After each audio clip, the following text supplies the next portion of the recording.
Salut Batman. Est-ce que tu reconnais ma voix? Victor Zsasz. Tout en os et en chair. Je suis ravi que tu te souviennes de moi. Moi, je ne pourrai jamais t'oublier. J'ai préparé un petit jeu, Batman. Oui, un petit jeu rien que pour toi. Dring, dring, dring, dring. Parle. Oh, Batman, tu sembles impatient. C'est parfait, c'est vraiment parfait. Ça te sera utile pour jouer à mon petit jeu. Tu as dû apprendre que j'étais occupé à sauver la vie des pauvres airs qui peuvent s'estimer suffisamment chanceux d'avoir répondu à mes appels. Tu parles d'un sauvetage. Tu les as tous tués. Tout cela n'est qu'une question de point de vue. Par exemple, de l'endroit où je me trouve, je peux voir 3 petits cochons qui n'attendent que moi pour les sauver de leur misérable existence. De leur point de vue, j'imagine qu'ils doivent voir les choses tout à fait différemment. Si tu leur fais du mal, Zsasz, je te le ferai payer. Oh, je n'en doute pas. Mais jouons un peu d'abord, si tu le veux bien. En ce moment, quelque part dans Arkham City, un téléphone est en train de sonner. Oh, je sais, la ville est vaste, mais tu dois le trouver. Si tu tardes trop, je tuerai ces gorées. Et surtout, n'essaie pas de jouer au plus malin. Un ami m'a aidé à répercuter ce signal dans chaque relais qui se trouve entre ici et Bloodhaven. Tu ne me trouveras jamais. Alors raccroche ce téléphone et active-toi. Dring, dring, dring, dring, dring. Est-ce que je t'ai déjà parlé de mon premier meurtre, Batman? Non, comme tu le sais déjà sûrement, j'ai hérité d'une fortune colossale à la mort de mes parents. Une fortune telle que je pouvais avoir tout ce que je désirais. Mais tout ce que je voulais, bien sûr, c'était qu'ils reviennent.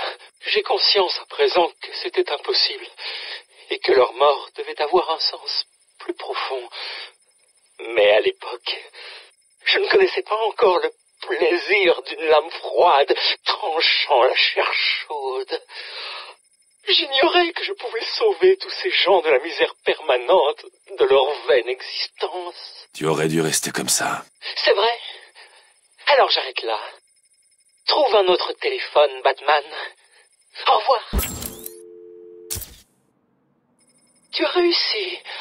Alors je crois que je vais poursuivre mon histoire. J'ai besoin de parler, de me confesser, pour ainsi dire. J'étais riche, mais seul.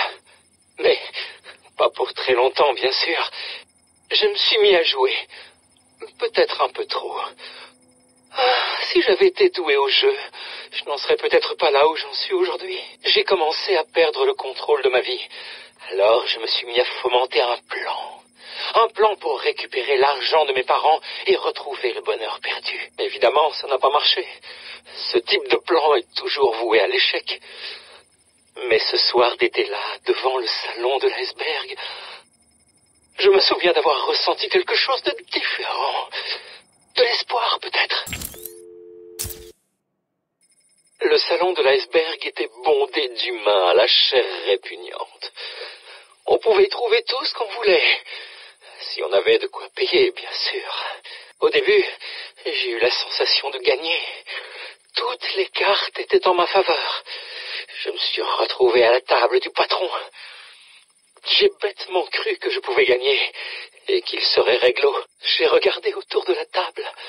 J'ai pu observer mes adversaires. Des requins, des voyous, des princes et le nabot répugnant qui tenait cet endroit. Les uns après les autres, ils ont tous perdu ou abandonné. Les jetons s'entassaient. Puis il ne resta plus que lui contre moi. On le surnommait le pingouin, à l'époque déjà. Il avait encore ses 2 yeux, bien sûr. Son petit accident n'a eu lieu que plus tard. Et ces 2 yeux me dévisageaient lorsque j'ai posé mes cartes sur la table. Le 6 de pique, le 6 de carreau. Oh, il a eu l'air effrayé. Il s'est penché en avant et j'ai senti son haleine horrible qui puait le cigare. Le 6 de pique, et pour terminer, le 6 de cœur. Oh, je me sentais tellement bien. C'est là qu'il s'est mis à rire. Il a craché un nuage de fumée en posant ses cartes sur la table. Carte après carte, je me suis décomposé. Un 3, un 5, un 6 et un putain de 7. Sa quinte flush m'avait démoli. J'étais perdu. Je me retrouvais à la rue. Sans un sou. Peux-tu seulement imaginer ce que j'ai pu ressentir, Batman? J'étais abasourdi. J'avais tout perdu. Et j'étais seul, à pleurer comme un enfant et à errer dans les rues de cette ville. Jusqu'à ce que je trouve la réponse que je cherchais. Je me suis posté sur Spring Bridge et je regardais la mer. Une brise chaude caressait ma peau. Oh, ça m'a fait un bien fou. J'ai regardé en bas et je me suis imaginé tomber dans les bras réconfortants de ma mère. Et c'est là qu'il est apparu. Il a sorti un couteau et m'a demandé mon argent. Mon argent! Tu trouves pas ça dingue? J'ai regardé ses yeux froids et désespérés. Et j'y ai reconnu quelque chose de familier. Quelque chose d'inévitable. J'ai vu l'oubli. J'y ai vu que nous étions tous les mêmes.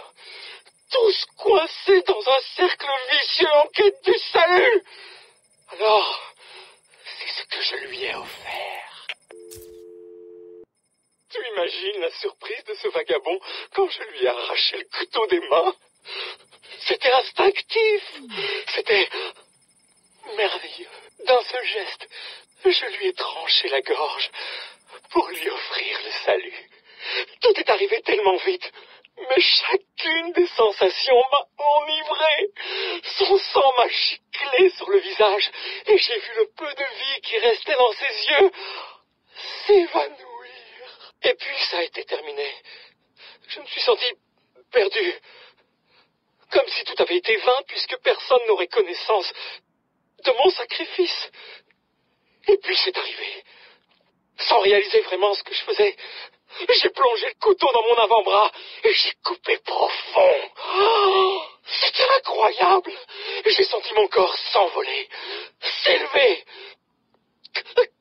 Il était devenu un temple dédié à mon